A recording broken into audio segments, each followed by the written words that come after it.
The Impressionist painters of old discovered that we don't always need fine detail for a picture to be appealing.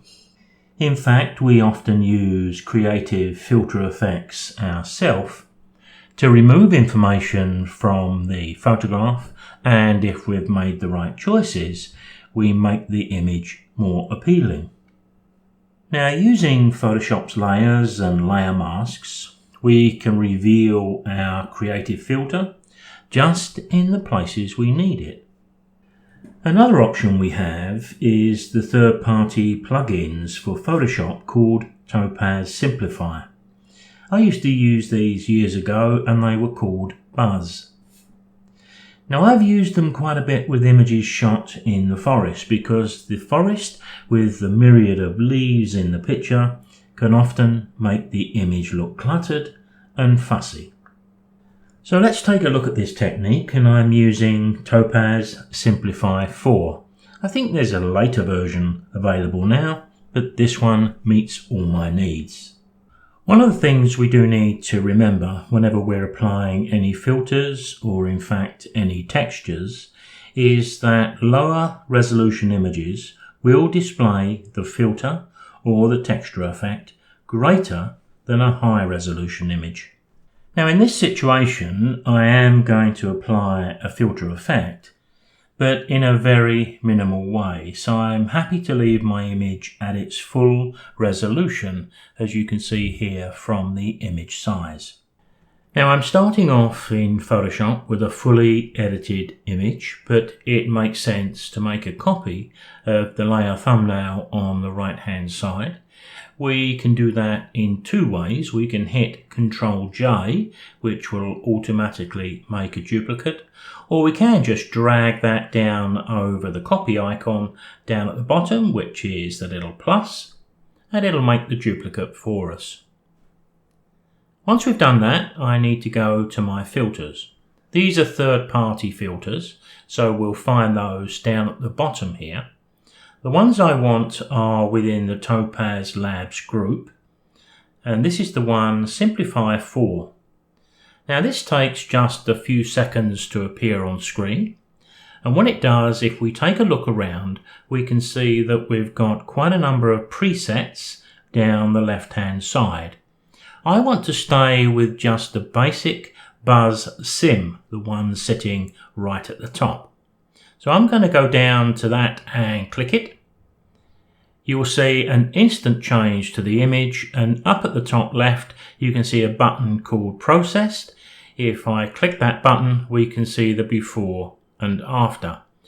Now, what we're doing here is applying the full amount of the filtering under that Buzz Sim preset.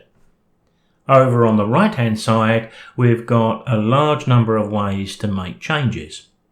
Now, it's not a bad idea that if you do go over to the global adjustments on the right and you find a setting that's working pretty well for you, you can make a personal preset, and if we go to my collection, you can see I've got just one in there called Barry Buzz. But on this occasion, we'll go and make our changes manually. I'm going to go back to the Buzz Sim.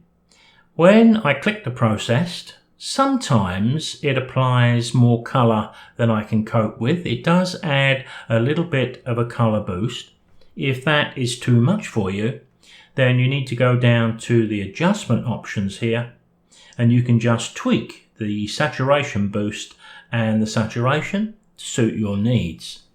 But really, the only setting I'm interested here is the Simplify size, because I found by trial and error over a long period of time that if I drop this down to something like 6 or 7, I'd get quite a nice effect, but without it being overly visible. And this is what I mean about simplifying an image.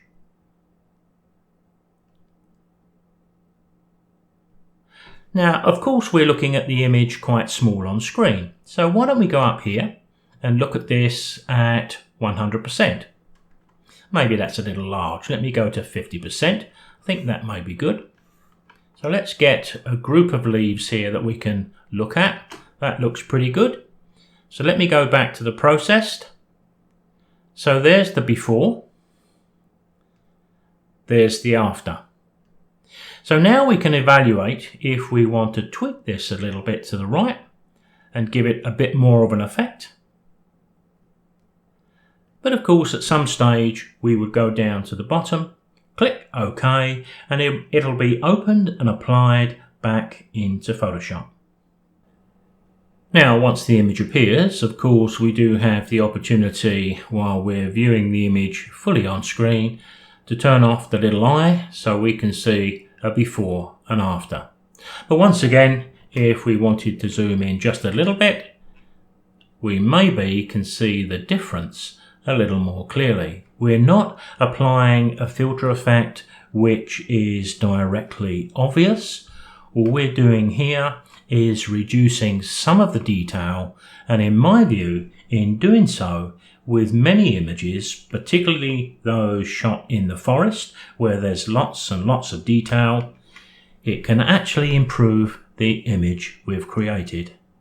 Now, I appreciate that many of you viewing this video will not have access to the Topaz Buzz Sim. If I just turn that layer that I filtered off and go back to the original, one alternative is to do some experiments with the filters in Photoshop via noise and reduce noise. Taking all of the sliders to the left, but moving the strength here fully to the right, and you can see the difference that makes to the image. It gives a very similar effect, and it's not a real severe effect to the buzz filter we applied a few moments ago. Another option is to open, or when you've got this image opened up into Adobe Camera Raw, and to demonstrate this I'll just go into Camera Raw via the filter for a moment.